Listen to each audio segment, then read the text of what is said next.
We're back. Yes, we were absent for a couple of weeks there. Do appreciate everybody sticking with it and everything. Glass of iced tea this morning, or in your case, in the morning. Tonight for us, because we're actually getting a pretty late start on this show and everything. So, yeah, absence wise, life is just, life really takes a turn sometimes. Um, Getting sick did not help.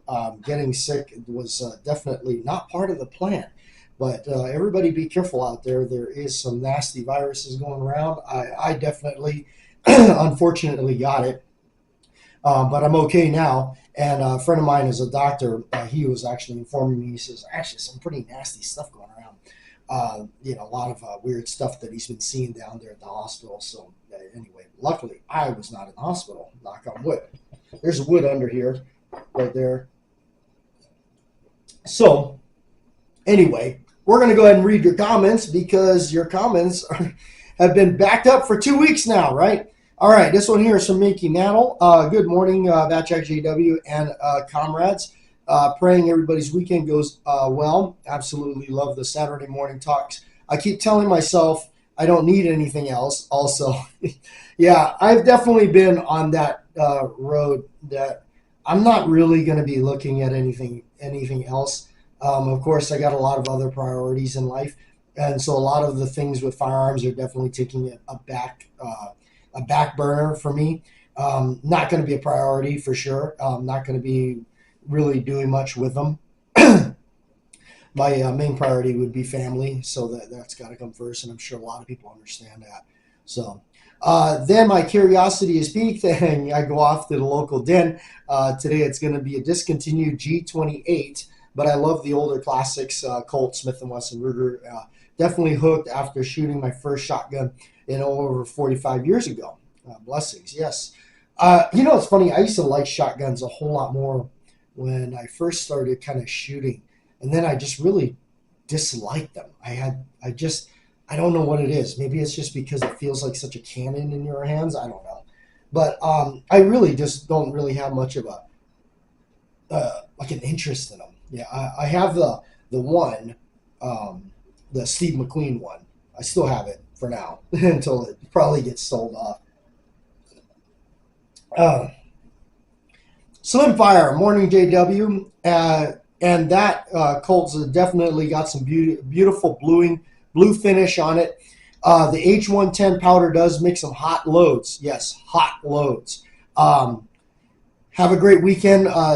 Be safe, and thanks for the video, Slim. You're welcome. Yeah, the H110, as we were talking about it last couple weeks ago, the show ago. Really hot stuff. Both my buddy and I, we both definitely agreed that was pretty spicy on the spicy side. Good morning, JW. It's sad news about Gene Hackman, his wife and dog. It's important to keep in mind people's deaths are only a short chapter in their lives. Very good point. We always got to remember everything that that they provided for us, entertainment wise. Even one's life that hopefully you've done a lot of really cool stuff. I myself is the reason why I came out here from the island, because I didn't want to be. Basically, I wanted to do more in life. Life is really short, and those chapters start blowing by quicker and quicker and quicker, and before you know it, you're at the end of the book. And I didn't want to get to the end of my book and say, I really wish I would have done that or saw that or got to experience that. Didn't want to do that. So hence throwing the caution in the wind and going. What represents a person's life is all things that they do for many years while living. Our deaths, in most cases, shouldn't define us. Though it is sad, he is gone. Recently, I've been shooting buffalo boar hardcast, 255 grain Keith standard pressure bear loads in the new Anaconda. Lots of expensive fun. That sounds like it. My buddy shot some red box 44 mag in his Anaconda, and we definitely saw some booming. Patrick says, Bat Jack, my uncle Bert made several movies with with Wayne's company. Awesome. Jeffrey Richardson, good morning. Sip of coffee. What a beautiful snake on the table. I would love to shoot a new Colt but having a Dan Wesson 357 Maximum Magnum Super Magnum, I think I'm set for life. Dan Wesson's a really nice one. All right, this one's from Crazy Scotsman. Like you, I've heard people swear by frog lube, but personally, I'm not a fan. I've seen too many horror stories of it, just like you experienced. Messed with H110. Haven't messed with H110 yet. Sounds like you guys had a great time. Yeah, definitely a booming time. Bohemian Hunting Club, that's a pretty wheel gun. Thank you guys, appreciate that. My buddy Oscar over here, good morning, JW. I recently picked up a U.S. property marked Parkerized Colt Hammerless. Wow, that's cool, dude. Hang on to that for sure. Those are getting scarce, any of that kind of stuff. This one here is from the original. Excuse me.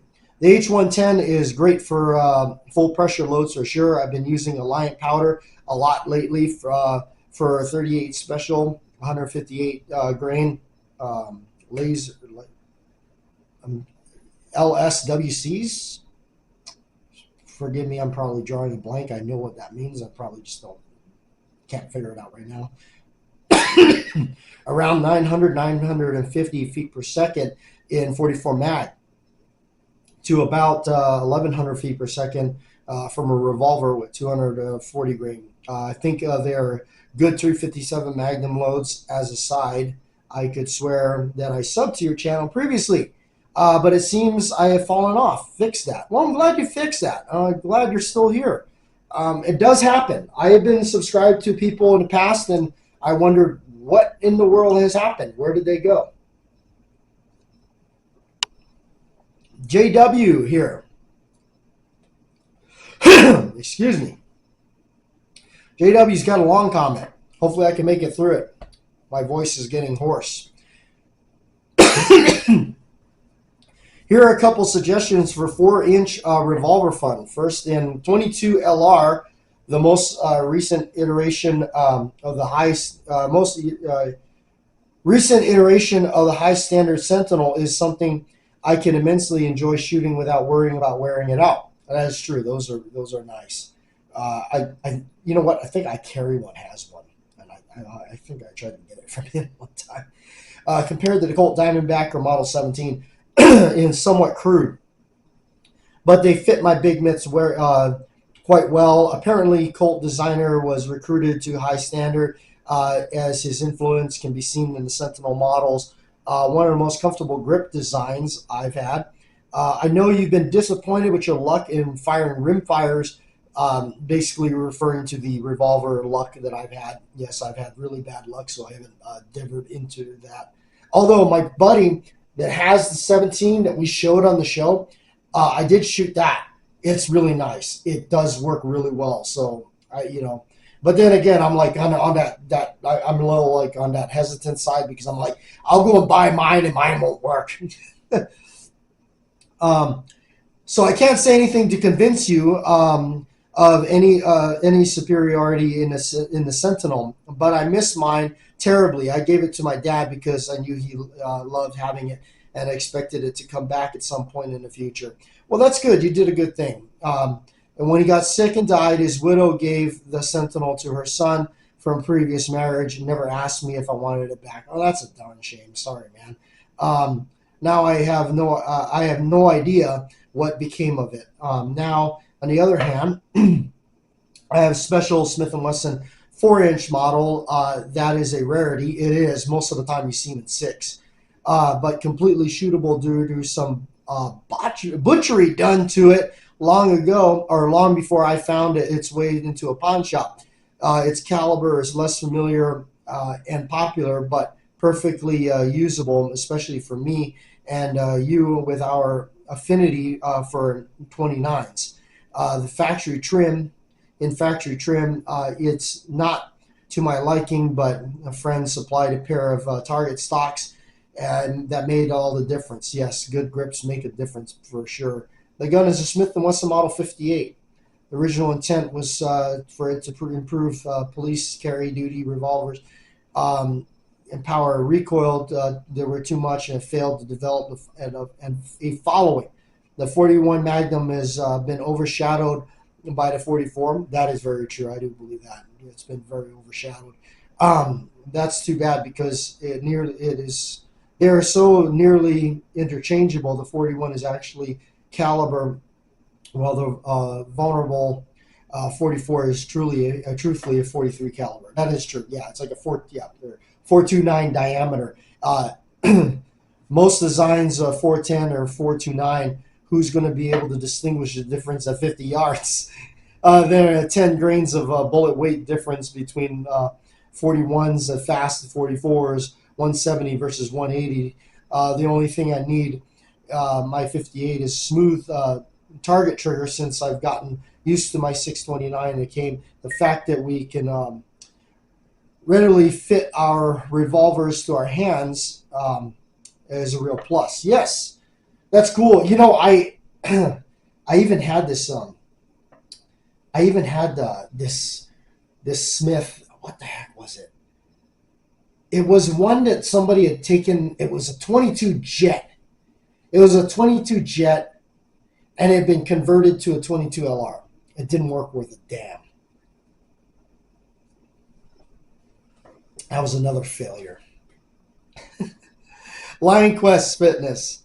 Yep, how many guns are too many? For the collector, it can be it can get outrageous. The best option is to stick with one or two for defense and a couple or so for fun.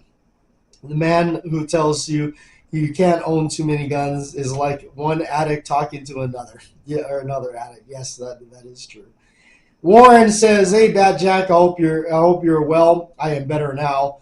Have you seen the new Springfield SA-35 new finishes? What are your thoughts?" A1, the Springfield mil spec, great reproduction of World War II 1911. It is. Always said the Springfield Armory mil spec. If you're looking for just a straight up GI style 1911, that's the way to go. In fact, the ones that I saw recently has the straight checkered walnut grips, no diamonds. So that's a nice touch to the World War II throwback.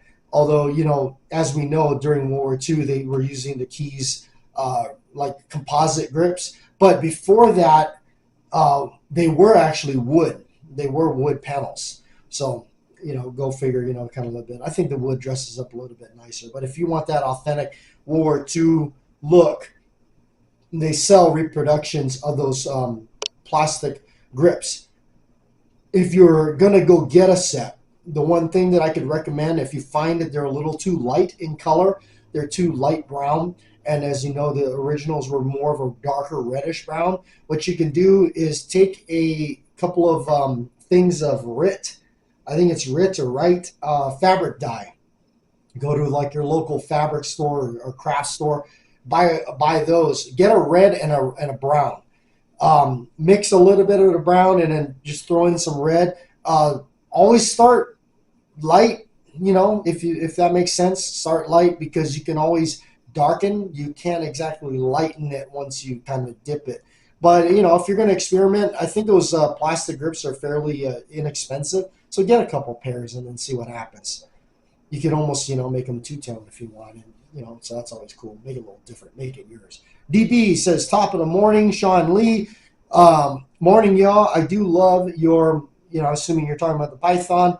I will have one day. In the meantime, I'll have to bring out my Smith 586 6-inch and hang out with me during the show. Have a good weekend, y'all. There's nothing wrong with that 586. That's a beautiful revolver, man. Fire says, save some cash. The 2.5-inch blue Python is coming. Yes, it is, man. You know it. You know it's coming. And I'm waiting, too. Says I'm not looking for anything, but I'd like to definitely check one out and fondle it when it gets in the store. Don't know if I'll actually buy one, but I definitely would love to see that come out. You know, that would be wonderful. Shane says the new 2021 Anaconda are just as nice as the 2020s, 2024 Pythons. Yes, they are. In fact, the Anaconda is even better than it ever was. The old Anacondas were terrible. You know, even the new head of Colt is even, he admits that. I like my Anaconda more than I like my Smith 29 and 629. The Anaconda is stronger than both Smiths. I actually believe that because my buddy, like I said, he's got an Anaconda, and it is much of a beefier gun. It seems like it'll handle a lot more. So, I mean, that being said, talking about stuff, like I said, I've been kind of refraining from pretty much looking at anything myself. Even though, yes, I would love to see that 2.5-inch and a 3-inch blued Python come out, which I know they're going to be doing it. It's just a matter of time. It's so funny is because you see the auctions, people are selling their old vintage ones now. You see a lot of those coming out of the woodwork. And again, back to the not to beat the old horse, but a lot of people, really down on the new stuff. And it's like, that's fine. If you're not into it, then that's cool. My 6-inch blued Python, the new one, the 2024 model, I wouldn't trade that for 2 old ones. I just wouldn't. Mine, I love mine. I shoot it all. I used to, I've shot so many 357 Magnums out of it. It's still tight as heck. The timing is spot on, and I have no fear of it going out of time or out of whack or anything like that. I don't abuse it, but I certainly enjoy it, and I enjoy the heck out of it at the range, and it's a lot of fun. So I really, really like it a lot, and I like mine. And like I said, I mean, even if somebody came up to me with 2 vintage ones, I wouldn't trade them mine for it at all, because I just like mine too much, and I've gotten kind of a nice connection with it. I know how it works. I know how it balances and everything, so I just really like it. So that being said, kind of the theme of this Magnum Force, this week's show, Magnum Force. I'm often asked, what's my favorite Dirty Harry movie? Magnum Force. There's no question about it. Magnum Force would be the one to choose, because it's also written by John Milius. If you don't know who John Milius is, you've probably seen some of his movies and thought they were the coolest things ever and didn't realize who he is. John Milius is the best when it comes to gunplay. One of the other really good ones that he did, excuse me, would be Dillinger with Warren Oates. Warren Oates plays John Dillinger. If you like the old Prohibition era guns, that would be the one to check out. Dillinger is a good one. That was directed by John Milius. So John Milius has done a lot of really good gun-heavy movies. He wrote Magnum Force. I think that's the reason why you see so much really cool action, shooting, reloading, that whole bit, speed loaders, all that stuff. So all through my revolver love, Magnum Force has definitely stood out for me. It's always been that Model 29 and the Python, the head-to-head. And now that I've got both myself, it's just been, and it's just a lot of, fun. And especially with my buddy, my other friend from the island, that he's got so we both have got 44 Magnums and 357 Magnums. I told you this the last show, where he's got the Anaconda in the 44 Magnum, a Smith Model 20, or not a Model 19 6-inch in 357. I've got the Python in 357 and my Model 29 in the 44. So it's kind of weird because we have Colts and Smiths, but on the opposite calibers. So it's kind of makes her an interesting, range session with us on the times we go. So, but all through, I've always favored the Model 29. Always, that's been my favorite. I know, and I can't believe I'm going to say this, but I think the Python has taken that glory. The new Python. Back before these new Pythons would have showed up, that would have definitely not been the case. I had 3 vintage Pythons way back, all the way back during the beginning of the YouTube channel and all that. Through that, I actually had 3 different ones. I had 2 6-inches and a 4-inch. And then back in Hawaii, back when I had was working in the shop and all that, I took them out. I played with them and shot them. I never shot 357 Magnum out of them. But I'm telling you this, and and everybody's experience is different.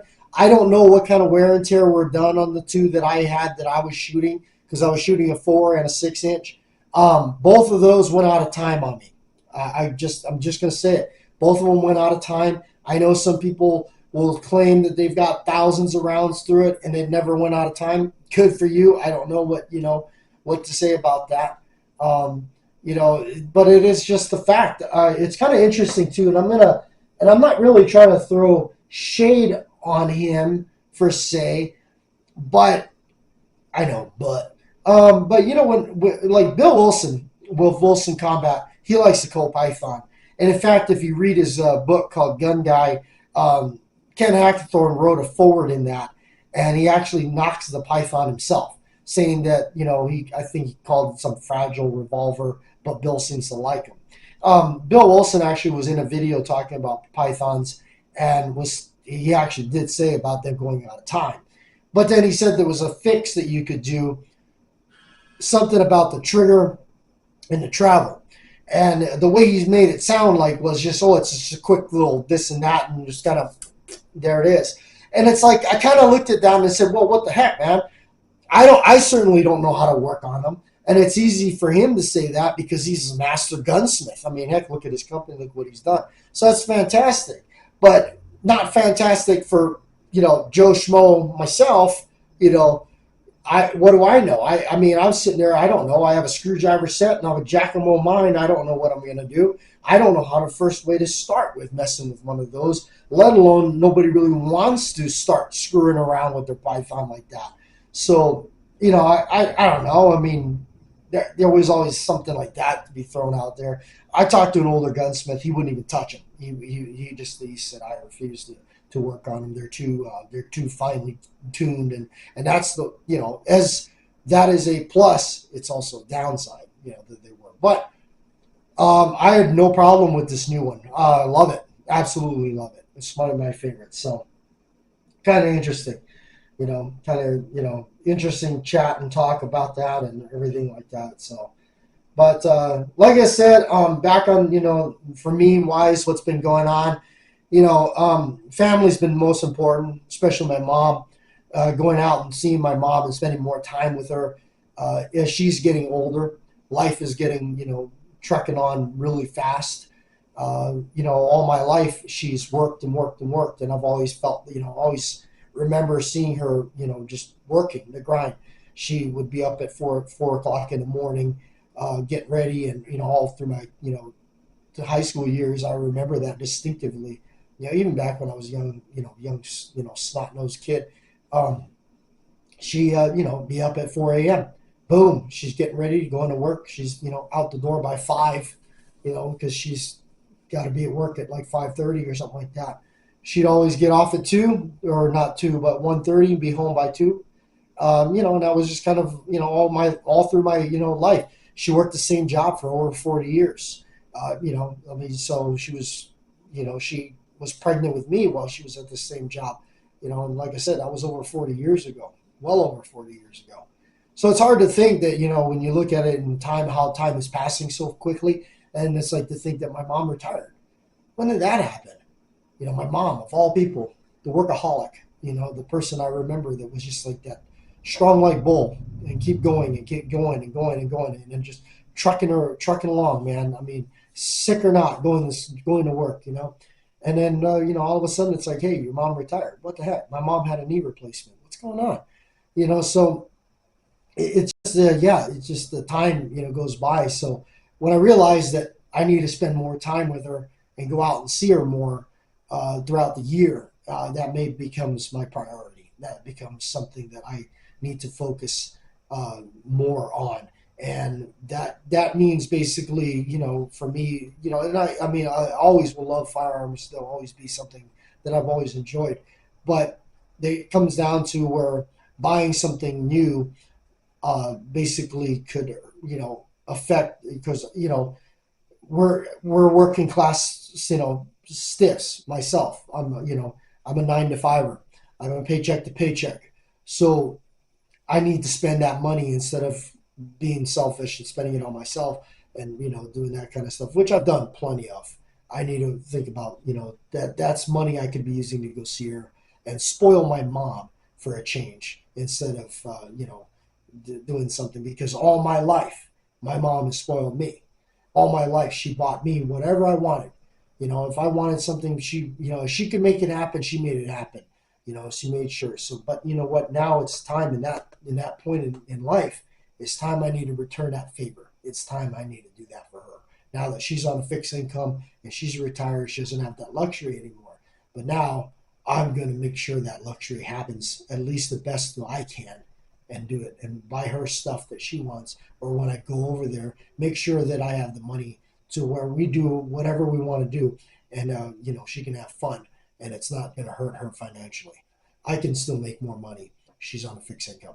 So, but anyway, enough of that. But I'm glad to be back. Not going anywhere. Don't plan on it. Like I said, keep your guys' health good, because like I said, there's some nasty viruses going around. It knocked me on my butt, but I'm back up in front of the camera, a Saturday show with you.